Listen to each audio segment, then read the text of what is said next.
palaces are the bricks and mortar embodiment of what it means to be royal. And prestige. To see it is to believe it. It's a veritable feast for the eyes. Packed to the rafters with incredible secrets. From royal courtship to royal births to royal marriages and scandals, the palaces have played host to all of that. In this series, we step beyond the Golden Gates. We all want to see inside the palace walls. You feel as if you were being let into a secret world. Learn how the stunning buildings were constructed. This is a mad, eclectic vision of one man. Windsor was built to do battle. It's best not to get locked in one. You don't know when somebody's going to come and let you out. Unveil their spectacular artworks. The royal collection is simply stunning. The story of the tiara is like a spy mystery. We can only imagine how excited the Queen must have been. Delve into their gruesome histories. Frankly, if you're going to cut the head off a king, it's got to be done in a palace. And revisit recent events that have shaped the modern royal family. I could see that his legs were trapped. Camilla was one of the most unpopular women in the country. To see those images of the castle in flames, there was an emotional impact for the nation. This is The Secrets of the Royal Palaces.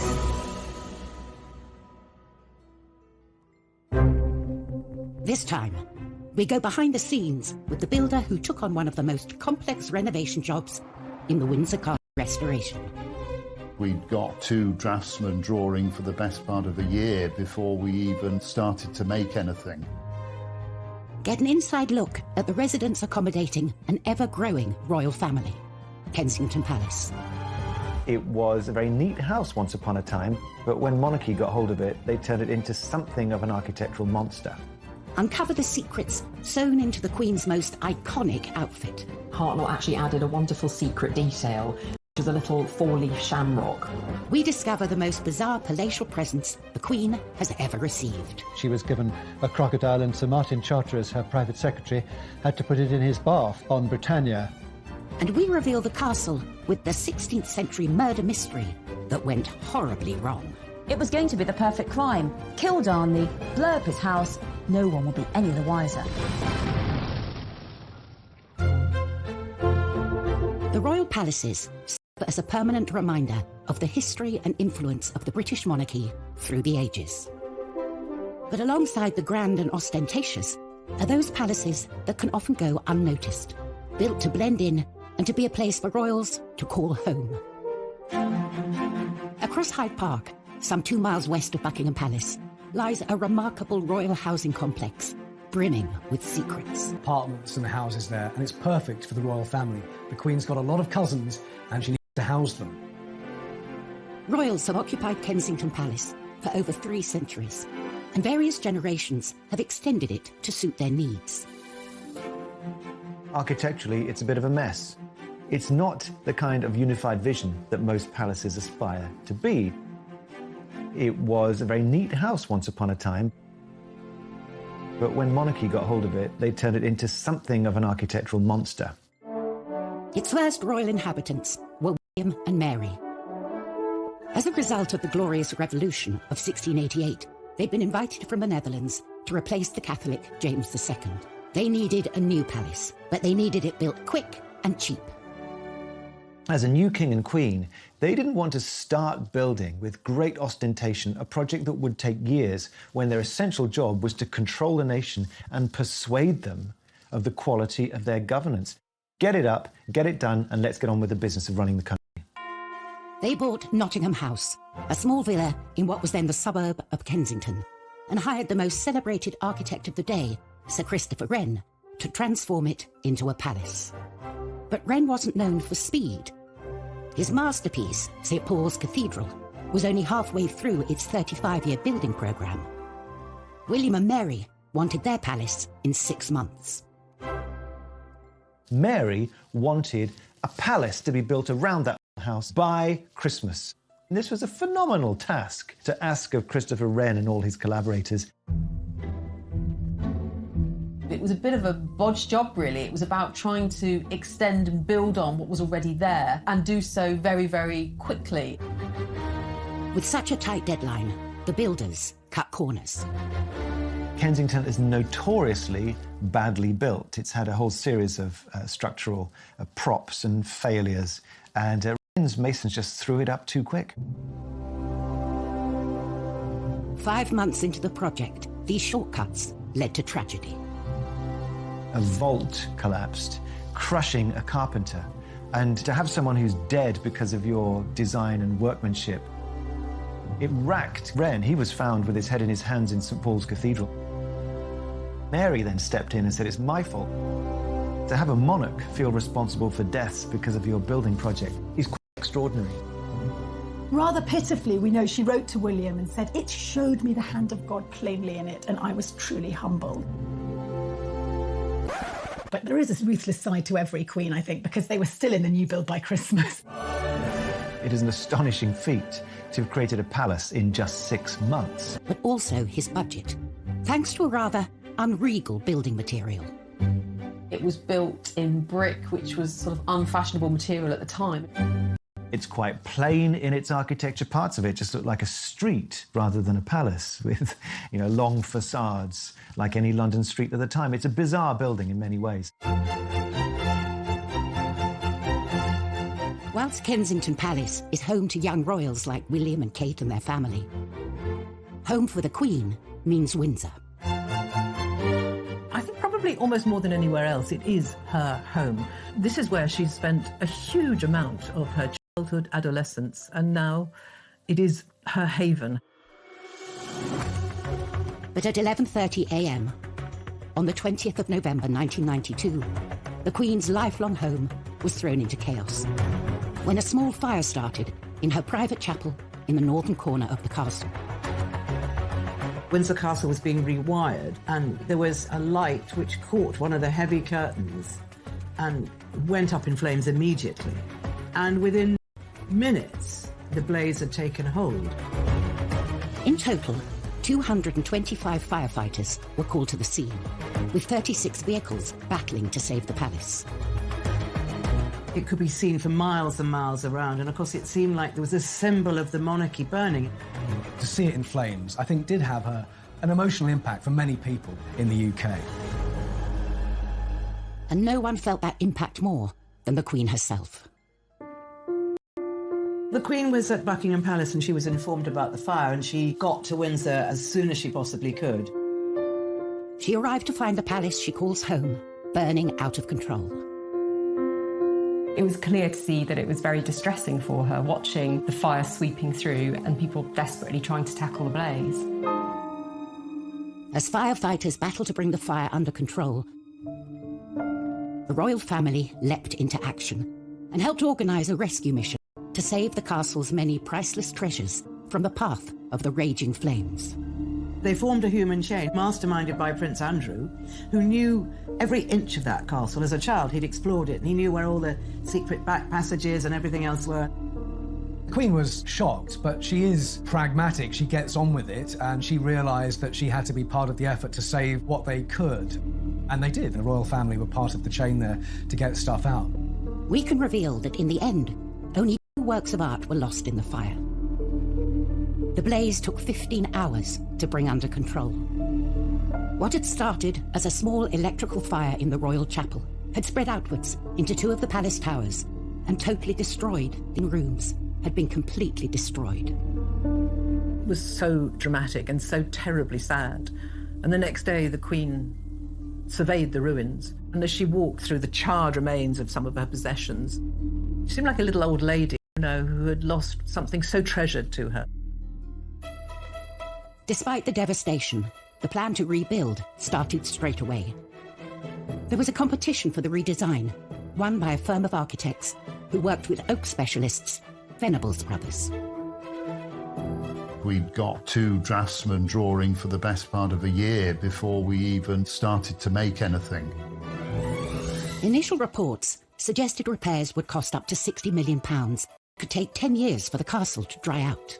Once you've got the job, you realise the size of the task that you've undertaken. And the question of exactly what form the reconstruction would take involved some controversial decisions. The Queen and the Duke of Edinburgh really were in charge of the restoration. They had a dilemma. Do they try and restore rooms back to exactly how they were? Could they even afford that? Or do they do something different? My blood pressure went up and I think I went grey in the process. Coming up on Secrets of the Royal Palaces, we reveal the secrets of the Tudor toilet. Going to the loo with Henry VIII was the top job in the Tudor court. And we go behind the scenes of the greatest historic building project ever attempted in 20th century Britain. The design that they came up with was absolutely stunning and probably the most complicated piece of oak joinery we've ever been involved in.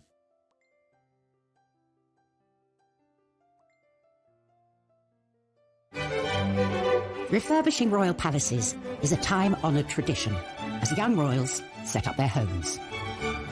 The Duke and Duchess of Cambridge converted offices in Kensington Palace into their new apartment. Charles and Camilla spruced up Clarence House when they moved in. And Meghan and Harry reportedly spent £2.4 million overhauling Frogmore Cottage. But these renovations pale in comparison to the monumental task that faced the royals at Windsor Castle. In November 1992, a devastating fire ripped through Windsor Castle, destroying more than 100 rooms. From the ashes came a radical plan to rebuild the castle, a plan the royal family would personally take charge of. There was a restoration committee headed by Prince Philip, who was extremely good at organising all these things. Central to the renovation was a redesign of the room at the epicentre destroyed. But rather than rebuild it, they came up with a whole new concept: the octagonal lantern lobby. Chuck Venables and his brother were the oak specialists chosen to take on the job. The design that they came up with was absolutely stunning and probably the most complicated piece of oak joinery we've ever been involved in. The shaped ribs were so difficult to draw as they changed shape. We had to form them in plasticine. And there was no getting away from the palace residents. Prince Philip has always been very keen on design, and he's extremely artistic. I'm sure he had plenty to say. I remember the first time I met Prince Philip on site. It was very pleasing to talk to him and see that he understood what we were doing and wanted to make sure that it was put back properly. After 18 months of hard work on the lantern lobby, all that remained to be fitted was the pièce de résistance, the lantern itself. For Chuck, this was a heart-in-mouth moment. We'd never actually got the chance to check that the lantern or the lid would fit onto the roof, so we were all very, very nervous. To add to the pressure, the boss decided to check on their progress. The Queen opened a window and started to watch what was going on. So, of course, everybody was absolutely petrified. Finally, we got the message to say that it fitted. The room had completely transformed, but the royal family wanted to mark the site where the terrible fire had started. Prince Philip left his own mark on the new lobby. Some of the stained glass windows in the chapel were designed by Prince Philip, and they depict some of the happening of the fire into the new fabric of the castle. A permanent reminder of the fire, forever etched into the historic building. As well as the creation of the lantern lobby, all the staterooms have been carefully restored to their former glory. I think the restoration work at Windsor Castle has been done really well. The detail and the intricacy of the work is plain to see. Only 5 years to the day of the fire, the castle was reopened with a lavish ceremony. Reconstruction costs had come in at just over half the initial estimate. For recognition of their work, Chuck and his brother were invited to attend. The Queen walked straight up to my brother and started talking to us, and we were both completely lost for words. She did say how restoring the Queen's home, it was about preserving the heritage of this country in many ways. When you look at the pictures of what it was like after the fire and how it looks now, I think the restoration there has been fantastic.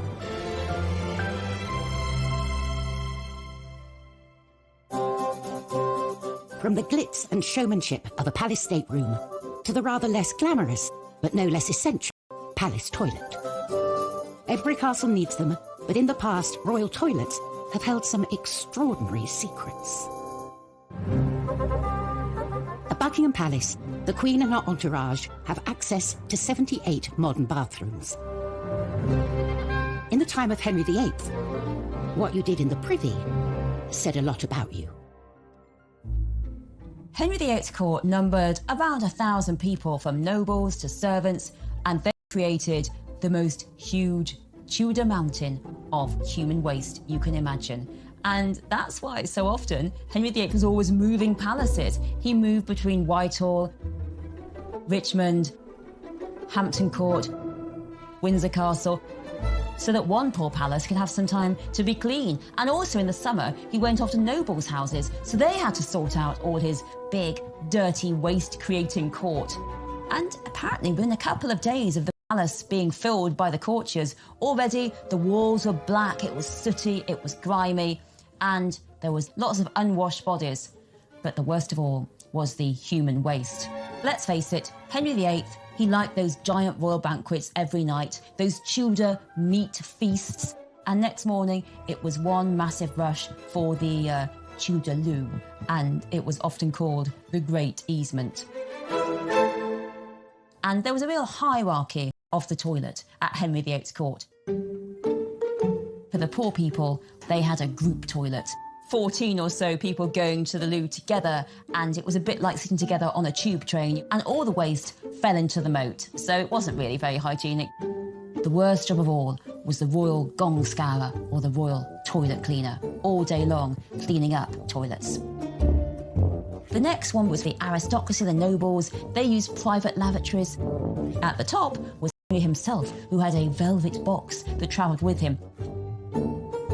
And when Henry used his royal box, he was attended by what was known as the groom of the stool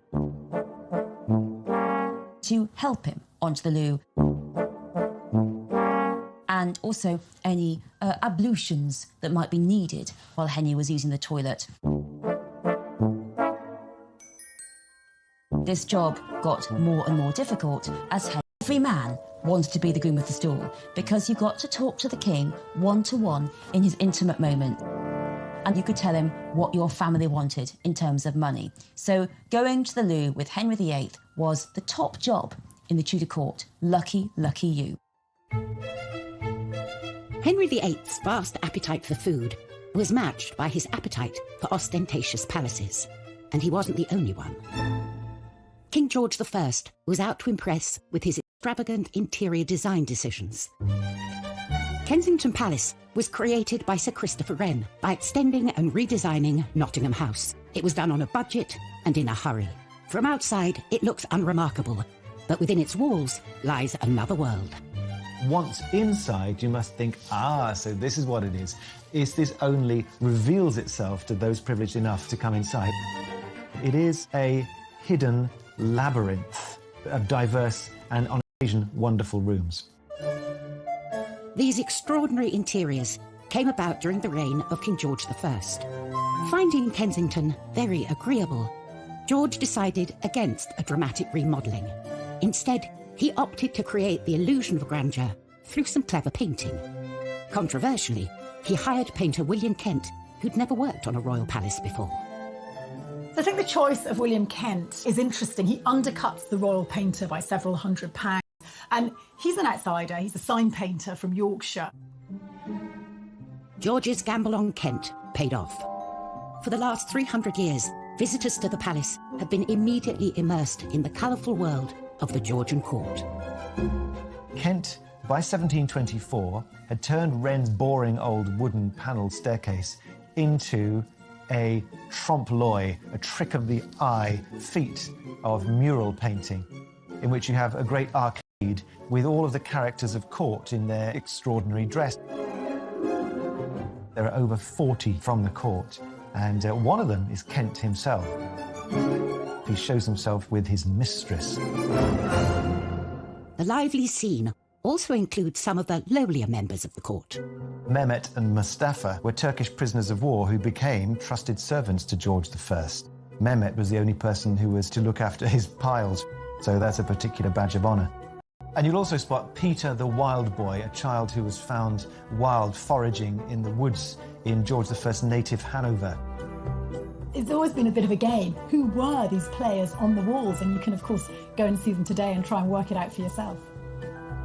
George now had rooms fit for a king, but Kensington Palace presented another problem. There was no room to accommodate his mistress. Melis Stick-like character was known as the Maypole. The Maypole had to have new accommodation, so the masons arrived, the brickmakers, and up was thrown a new courtyard for her accommodation. With her self-contained apartment complete, the king would visit the Maypole, regular as clockwork, between 5 p.m. and 8 p.m. every day. In many ways, I suppose George I might be said to be a king who had his cake and wanted to eat it. So the layout, I guess, reflects this rather self-indulgent character of George. The creation of this courtyard is just another element thrown up in Kensington in a long series of revisions and afterthoughts and immediate needs. It was a labyrinth. Later generations have made good use of George's additions to Kensington Palace. In 1981, Charles and Diana moved into the same building that had been home to the Maypole. After Diana's death, the apartments were converted into office space and staff quarters, and haven't had a royal resident since. Coming up in Secrets of the Royal Palaces, we reveal the strange practices that went on in the Kensington Palace orangery. Queen Anne ended up using it as the place where she performed the age-old practice of touching for the Queen's evil. And we reveal the mysteries behind the Holyrood Palace murder. It gets a bit Cluedo, really, because beside Darnley was a chair, a rope, a knife, and 2 dressing gowns. What was that for?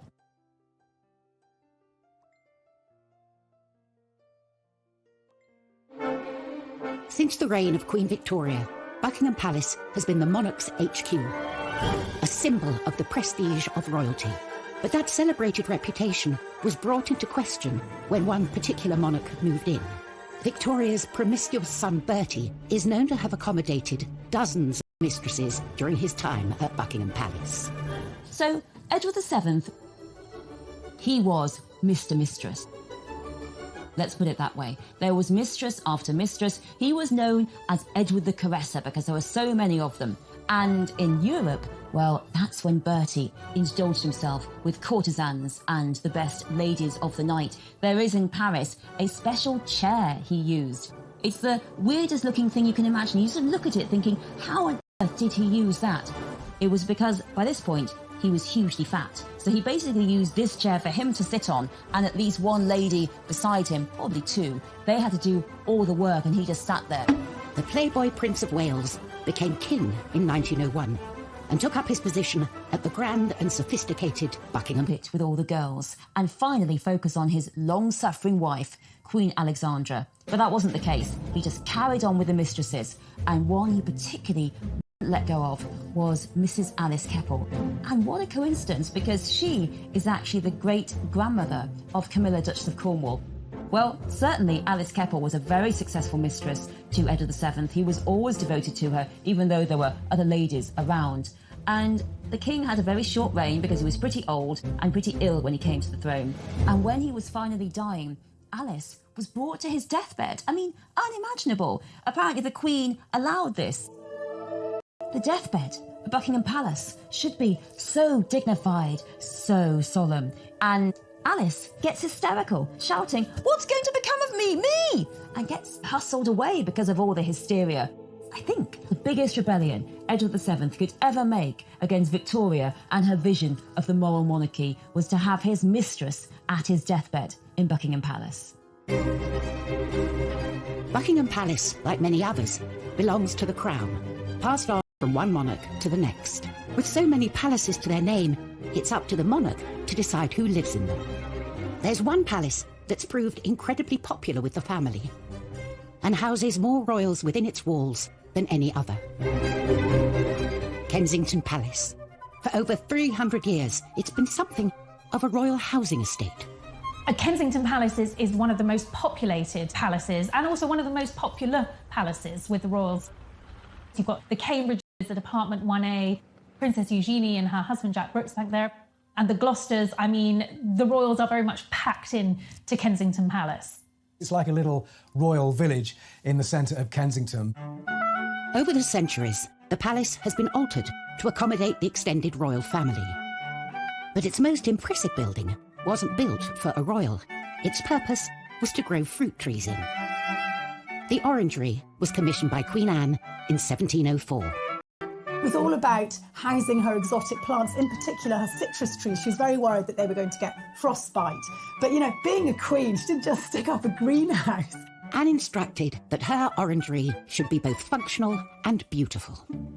What she managed to achieve there was something harmonious, beautifully organised, very clearly functional, purposeful. It had ducts made of brick underneath the floor so that hot air would be swept in and would allow these oranges and citrus to grow throughout the winter. The interior had fine plasterwork, the exterior very beautifully modelled brickworks. It's a building designed to be seen. Costs for the orangery more than doubled during construction. Inside, to see it is to believe it. It's absolutely delightful. It's a veritable feast for the eyes. So lovely was Queen Anne's new orangery that she found it too good to use only for gardening. She ended up using it as a ballroom and also as the place where she performed the age-old practice of touching for the Queen's evil. The Queen's evil was a name given to a disease called scrofula, which affects the lymph glands, and you have a swollen neck. That's the main symptom. And it's thought that it could be cured by contact with monarchs, because they are God's appointed on earth. The orangery presented the perfect location for Anne to meet with the sick without inviting them into her home. You can actually go present yourself with your ailment and she would, heal you, make you better simply by being a queen and touching you. The Hanoverian monarchs that followed Anne had little interest in curing the sick.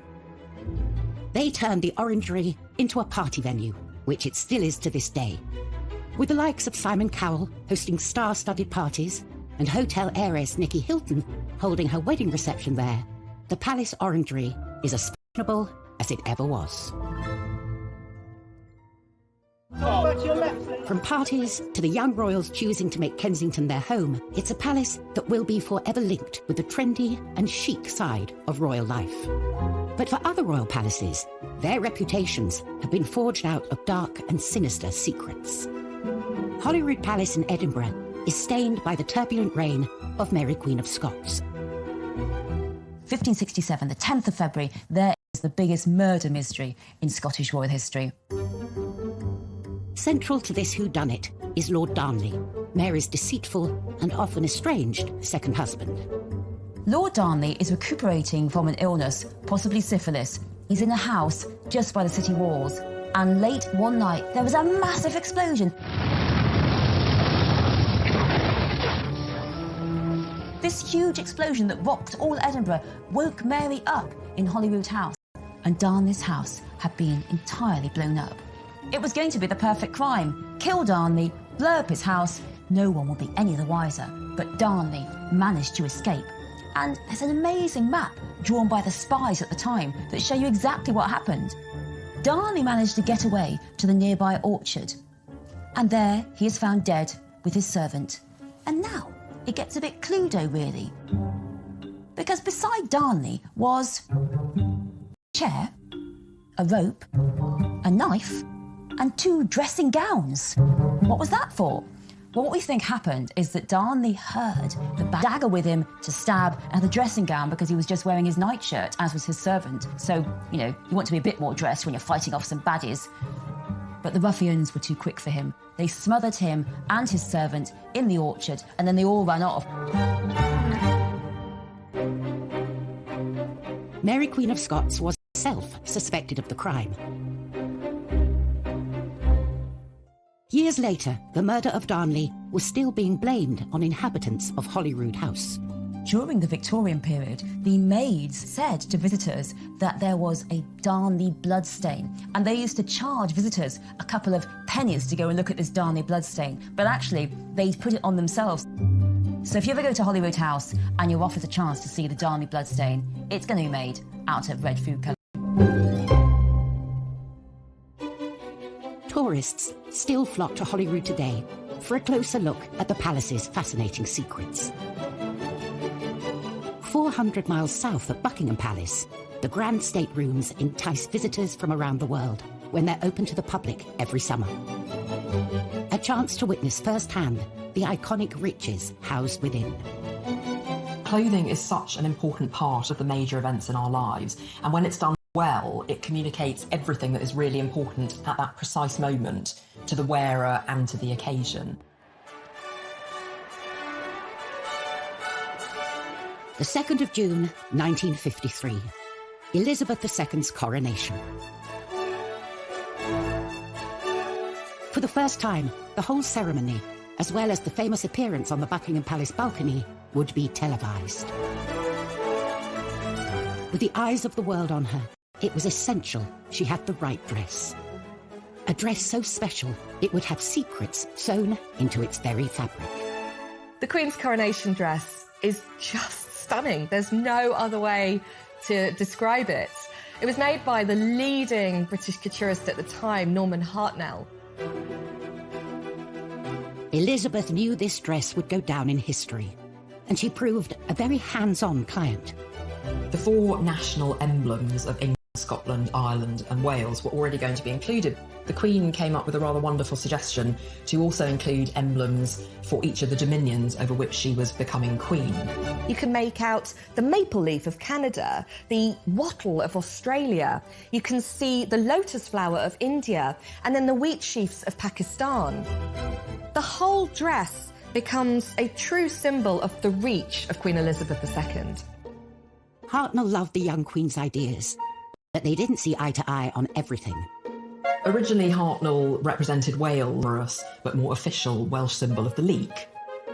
Despite the Queen's attention to detail, there was one secret that Hartnell managed to sneak past her. Unknown to the Queen, Hartnell actually added a wonderful secret detail, which was a little 4-leaf shamrock, which he placed on her left skirt, just underneath where her hand would be resting in the ceremony. A secret message from the designer to the Queen on the dress that would be immortalised as part of the coronation ceremony. And the day would be complete when Elizabeth II stepped out onto the famous Buckingham Palace balcony to wave to a mall packed with her subjects. The glitter, the glamour, just the pure historicity of it all must have been magnificent. The dress is now part of the royal collection displayed at Buckingham Palace, a palace so integral to its story. Coming up on Secrets of the Royal Palaces, step inside the top secret dressing rooms of Elizabeth I. These were her secret spaces where the makeup went on and no man could go. And we unearth some of the most unusual gifts housed within the palaces. The gift was a massive 6-foot-long grasshopper made by the French surrealist artist François-Xavier Lalande.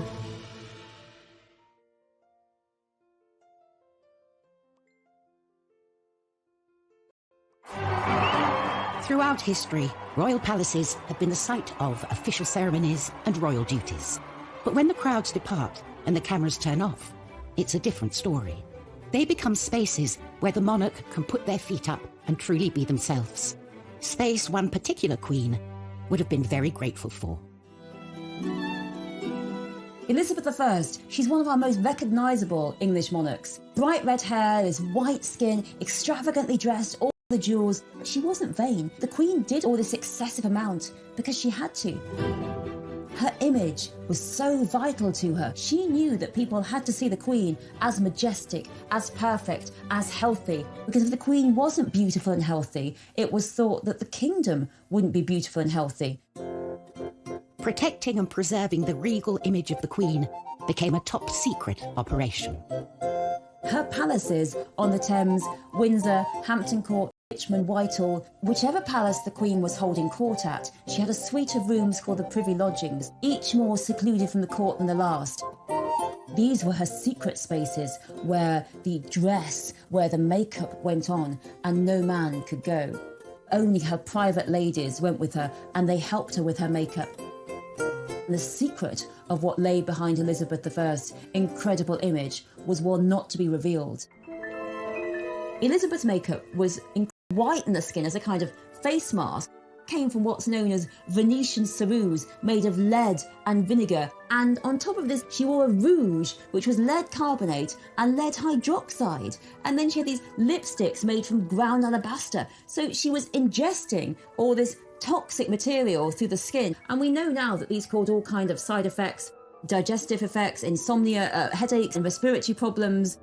She died aged 69, and I do wonder whether some of it hastened her death and made it more painful.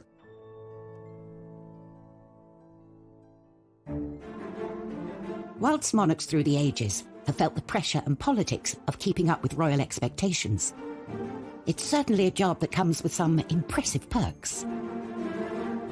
Gifts are part and parcel of being a royal. Cellars and storerooms at Buckingham Palace and Windsor are full of trinkets and oddities given to the Queen and her family over the years. One of the times when gifts are exchanged are during a state visit. When you think that she's been on the throne for over 70 years, and each year there's been at least 2 state visits, you can imagine the amount of things that she's collected. A treasure trove of wonderful and sometimes weird gifts. Over the years, the Queen has received some really bizarre gifts, from 500 tins of pineapple to horse semen, which was probably quite ideal for someone who is interested in breeding horses. She's also been given a whole host of exotic animals. One occasion she was given a crocodile, and Sir Martin Charteris, her private secretary, had to put it in his bath on Britannia. In 1972, the President of Cameroon even sent the Queen an elephant called Jumbo, which was put on a plane and flown over to Britain.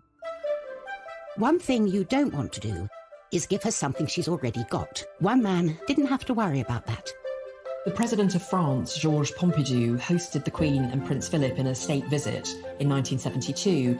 Pompidou was spearheading a project to open a new museum of modern art, so naturally he wanted to give Prince Philip a suitably modern gift. And what says modern more than a gigantic insect? Behold, the grasshopper. Made by the French surrealist artist François-Xavier Lalanne, it's made of brass and iron and porcelain. Only 2 of them were ever created, and the other version was sold at auction in 2018 for $1.6 million. It's not only a work of art. This bizarre animal has a practical purpose. It is indeed a fully functioning air-conditioned bar, and the insect's wings actually open out to become a drinks table. It's an incredibly fun period piece from the 70s, when having your own portable bar would have been the absolute height of cool. Today, the grasshopper is still standing guard. Philip was absolutely thrilled with it, and he wanted to put it in the drawing room, and he asked the superintendent whether he thought that was a good idea. And I remember the superintendent telling me, he said, well, sir, perhaps by the swimming pool, might that not be more appropriate? The bold gift idea was clearly a huge hit. Anyone for a grasshopper cocktail?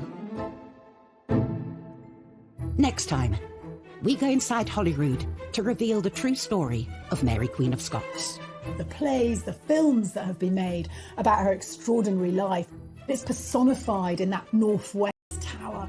We uncover a royal fake that could be worth a fortune.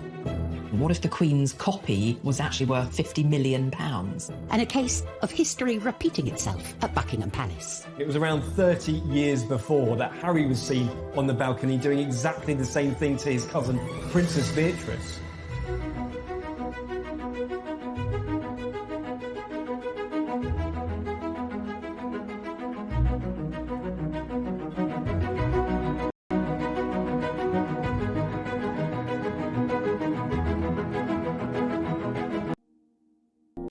They needed a new palace, but they needed it built quick and cheap.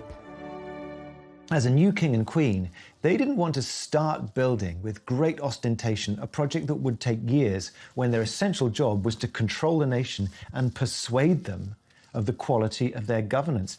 Get it up, get it done, and let's get on with the business of running the country. They bought Nottingham House, a small villa in what was then the suburb of Kensington, and hired the most celebrated architect of the day, Sir Christopher Wren, to transform it into a palace. But Wren wasn't known for speed. His masterpiece, St. Paul's Cathedral, was only halfway through its 35-year building programme. William and Mary wanted their palace in 6 months. Mary wanted a palace to be built around that house by Christmas. And this was a phenomenal task to ask of Christopher Wren and all his collaborators. It was a bit of a bodge job, really. It was about trying to extend and build on what was already there and do so very, very quickly. With such a tight deadline, the builders cut corners. Kensington is notoriously badly built. It's had a whole series of structural props and failures, and Wren's masons just threw it up too quick.